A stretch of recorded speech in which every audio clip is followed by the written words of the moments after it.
Buenas noches amigos y amigas, les saluda Víctor Franco Luna del canal HB Noticias, sean bienvenidos a un nuevo día. Hoy jueves 14 de marzo del 2024.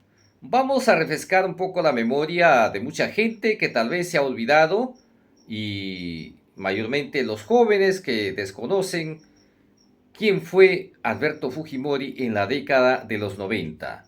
Aquí vamos a presentar un video diferido de una entrevista concedida de Keiko Fujimori a Jaime Bailey. Consideremos importante hacer esta transmisión repetida.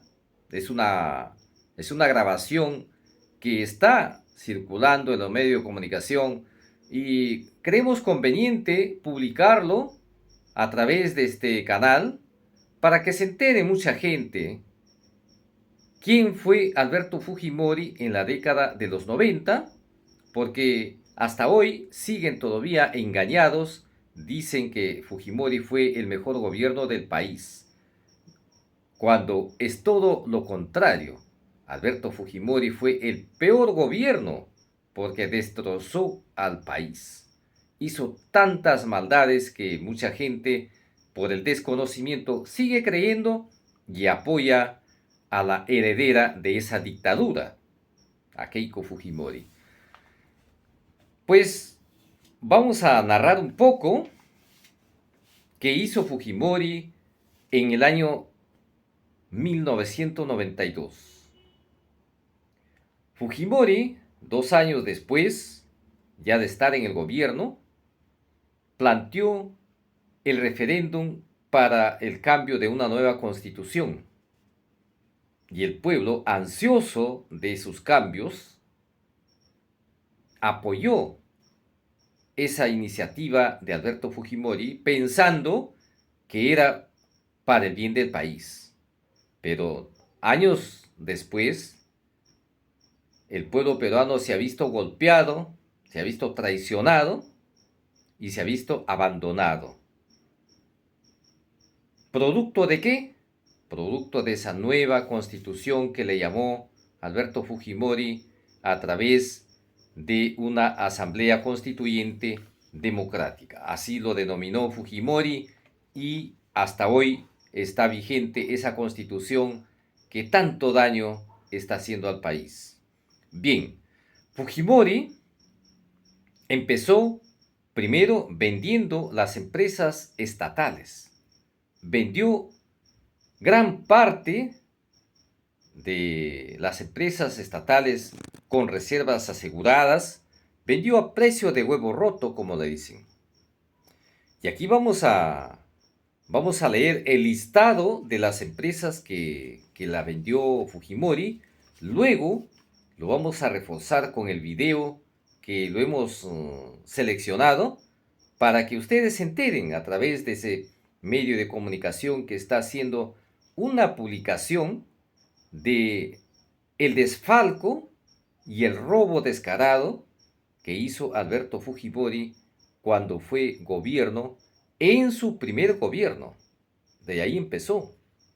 Fujimori se tiró 10 años hasta el año 2000, que luego llegó Alejandro Toledo, que también es materia de conversar porque nos salió un verdadero ladrón.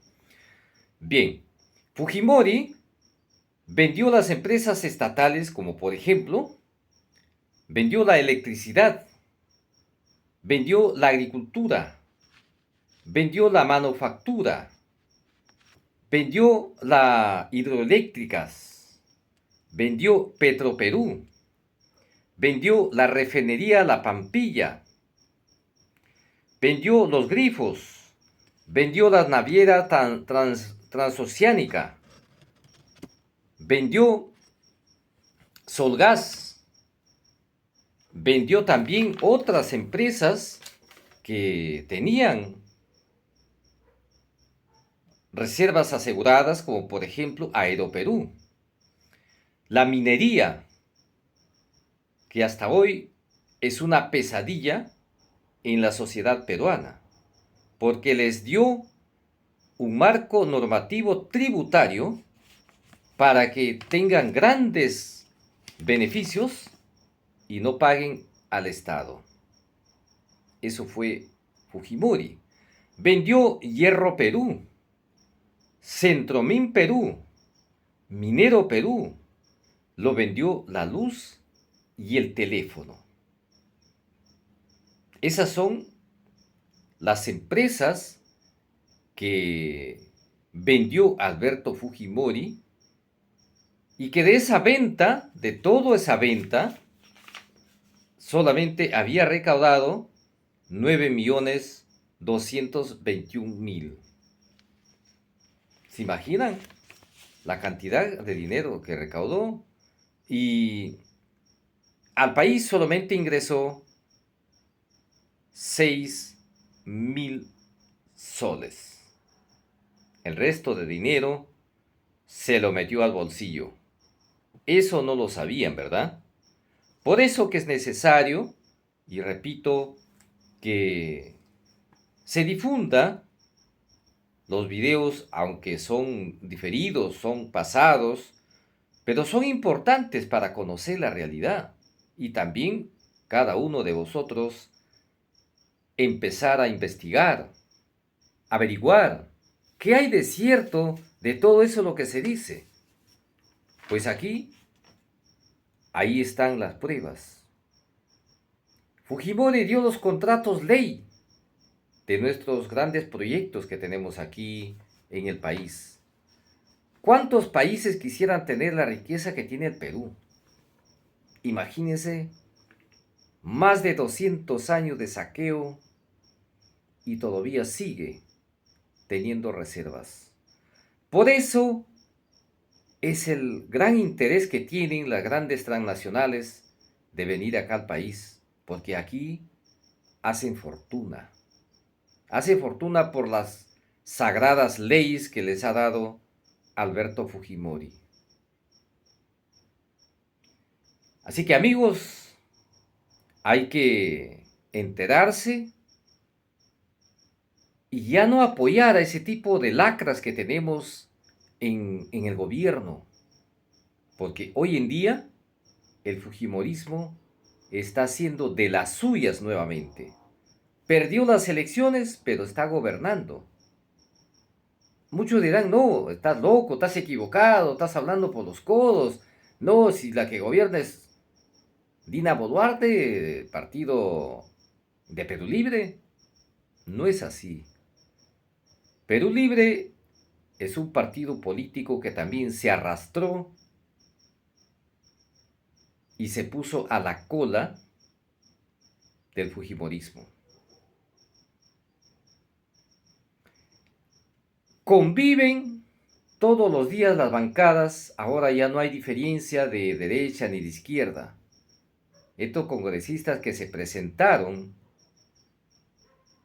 como defensores de las grandes necesidades que tiene el país, no lo están cumpliendo. Lo que están haciendo es comparsas, pactos para sus beneficios, y al pueblo poco o nada les interesa. Por eso que Vladimir Cerrón, cuando rompió relaciones con Pedro Castillo y renunció a Perú Libre, Castillo, desde ahí se veía que se venía la avalancha en contra del presidente Castillo. Perú Libre no lo ha defendido. Perú Libre se estaba aprovechando de la poca capacidad que tenía el presidente de la República. Y él se dio cuenta y prefirió salirse.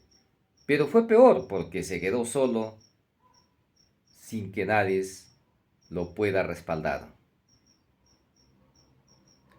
Vladimir Cerrón está ahora prófugo de la justicia. Pactó con Fujimori pensando que le iba a apoyar, que le iban a pasar por agua tibia los procesos que tiene, pero eso fue solamente porque el fujimorismo quiso lograr su objetivo y lo está logrando. Por eso está atrás de desactivar los órganos constituidos, como por ejemplo la Junta Nacional de Justicia, la Fiscalía. O sea, quiere tener el control absoluto. Ese es el fujimorismo, que es herencia de Alberto Fujimori. Fujimori está ahora en libertad, a pesar de haber sido sentenciado por la matanza que hizo cuando fue gobierno. Pero esa es la justicia peruana que tenemos aquí. Aquí al culpable lo liberan y al inocente lo mandan a la cárcel. La justicia aquí en el Perú es para quien tiene plata. La justicia aquí no es justicia, es una injusticia que se está dando en nuestro país. Aquí tenemos la Comisión de Derechos Humanos. Yo digo que la Comisión de Derechos Humanos, ¿a qué derecho defiende? No defiende a nadie. El pueblo peruano está desamparado. Son organismos que solamente son de fachada, que no es de defensa de derechos humanos, sino será pues tal vez de desechos humanos. Tal vez por ahí podríamos pensar que ese es el mejor calificativo que se le puede dar a esta organización que no representa y que no defiende a nadie. Bien, amigos, el tema sí es el de facto gobierno de Alberto Fujimori.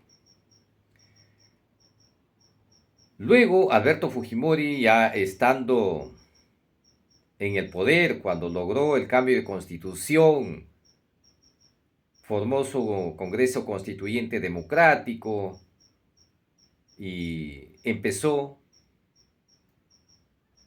a maquinar todo un plan para instaurar sus propias reformas. Reformas que a hoy todavía siguen vigentes. El pueblo peruano pide a gritos el cambio de constitución, una constitución verdadera, pero los poderes fácticos no quieren. El Congreso es el que se opone. ¿Y dónde están aquellos congresistas que decían vamos a plantear y a pedir el cambio de constitución? Ahí están los de Perú Libre, ahí están los de Verónica Mendoza, que se presentaron como los de izquierda. En realidad son unos más del montón. Hoy estamos viendo que todo ha sido una farsa. Bien, amigos, para no hacerlo más larga, vamos a compartir ya en estos momentos el video. Como repito, este video no es de mi autoría. Este video es diferido, que está en los medios de comunicación y ha sido publicado en el año 2021. Pero ¿por qué creo conveniente pasarlo?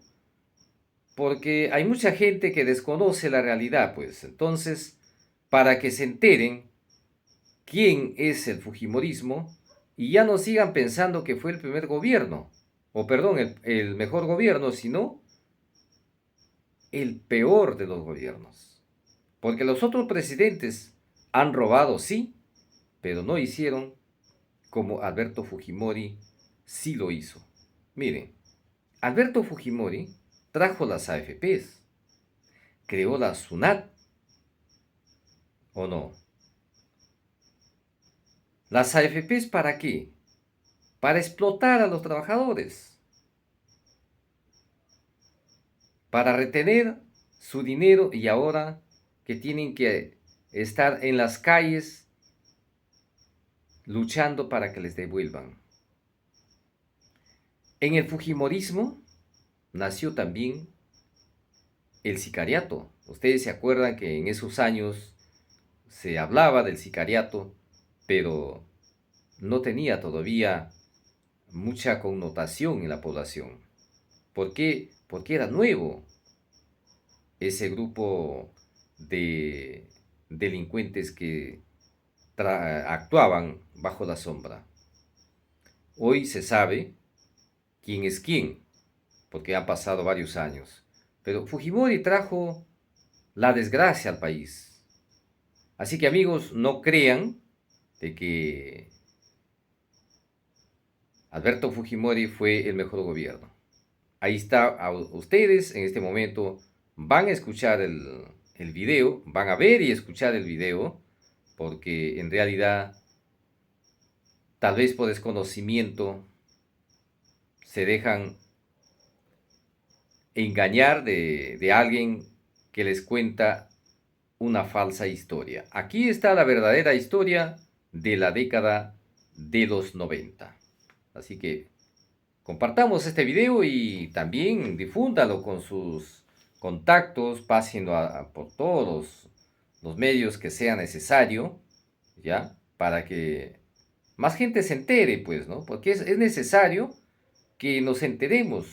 Para eso están los medios alternativos, de la prensa alternativa, que hoy en día tratamos de hacer lo posible de publicar lo que es conveniente para el país. Veamos este video. Candidatos fujimoristas, ¿no?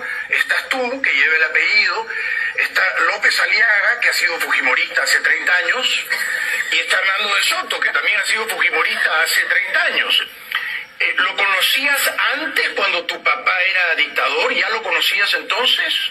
Jaime, no te voy a aceptar que tildes a mi padre de dictador. Te pido por favor que lo trates con respeto.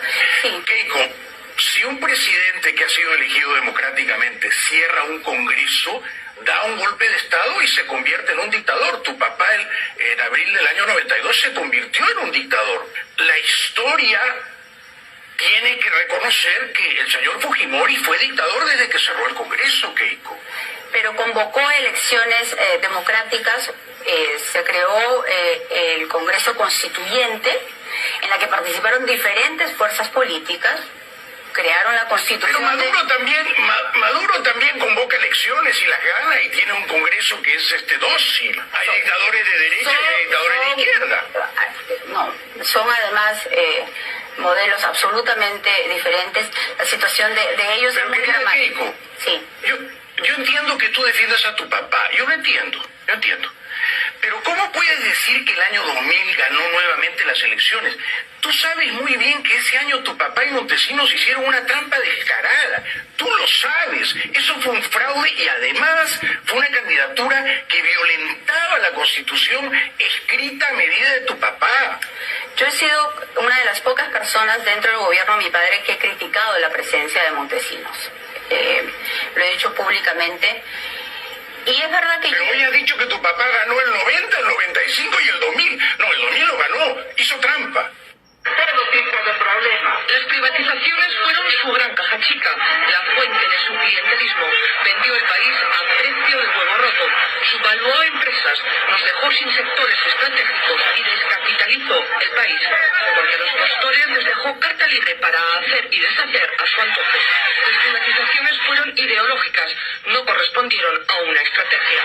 Lo único que importó fue hacer caja a como diera lugar. Y esto es lo que se vendió. Electricidad, 68%.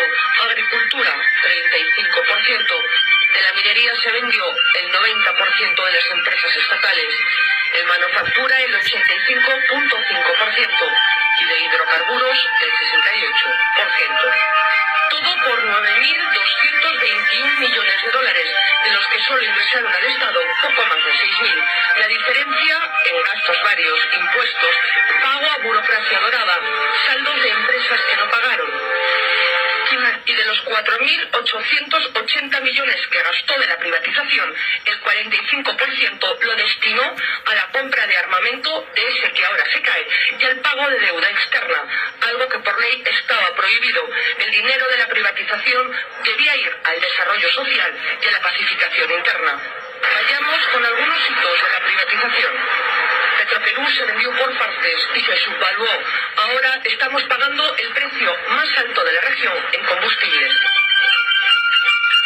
La refinería La Pampilla se vendió el mercado más importante del país por 180 millones de dólares, cuando tenía unas utilidades anuales de 85 millones. Se vendieron los lotes petroleros con reservas aseguradas. Se vendieron los grifos uno a uno como si fueran papayas. En concepto de alquiler daban al Estado 38 millones de dólares anuales y se vendieron por 78. Otra filial de Petroperú, la naviera transoceánica, es otro caso de subvaluación. Los buques que tenía estaban en buen estado y estaban valorados en 85 millones de dólares, pero la CEPRI valoró la empresa en 21 millones de dólares. Nos quedamos además sin transporte nacional de combustible.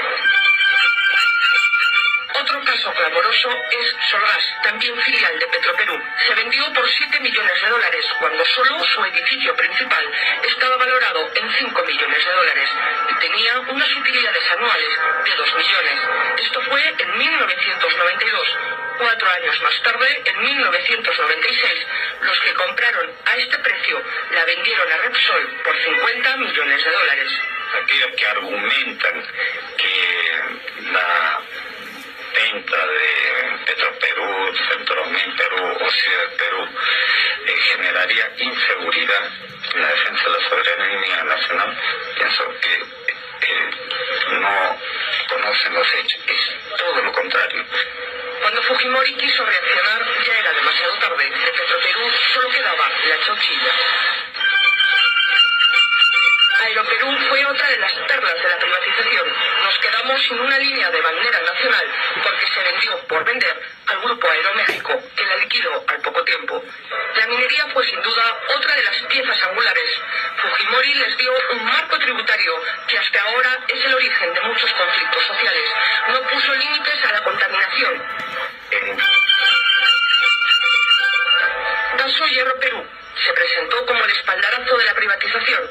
Se valoró en 22 millones de dólares y la empresa estatal china Shougang la compró por 120 millones de dólares, más el compromiso, hasta ahora incumplido, de invertir 150 millones de dólares más. Se les vendió las reservas de cobre y hierro por más de 200 años. Ahora la empresa china lo que ha creado es un grave conflicto social. Contamina, paga salarios de miseria, pero exporta 120 millones de dólares al año. Seguimos con la minería. Centromin era la principal minera del centro del Perú. Era una empresa integral. Doerram compró una parte, Volcan la otra. En los dos casos no pagan casi impuestos, contaminan, no han cumplido con sus compromisos de inversión y tienen utilidades millonarias. Se vendieron a precio de risa. Por ejemplo, el yacimiento de Cerro de Pasco se pagó 61 millones de dólares cuando tenía utilidades de 20 millones al año. Nosotros evitamos y hemos tomado en este momento local a fin de evitar que este gobierno, que ya está en las postrimerías, se llegue pues a una obligación a entregar pues a unidades estratégicas que son de interés del país. Minero Perú también se regaló. Solo un ejemplo, por el yacimiento de cobre de Quellaveco se pagó 12 millones de dólares y el compromiso de invertir 2.800 millones más. Y hasta ahora solo se ha invertido 70 millones. La misma empresa que compró Quellaveco pagó por un yacimiento en Chile, que era la tercera parte, 180 millones de dólares. Y además se privatizó la luz, el teléfono, vendimos la carne y nos quedamos con el hueso. Hizo del país una combi, nos llenó de carros de segunda, trajo las AFP sin condiciones. Definitivamente fue el hombre Guantánamo.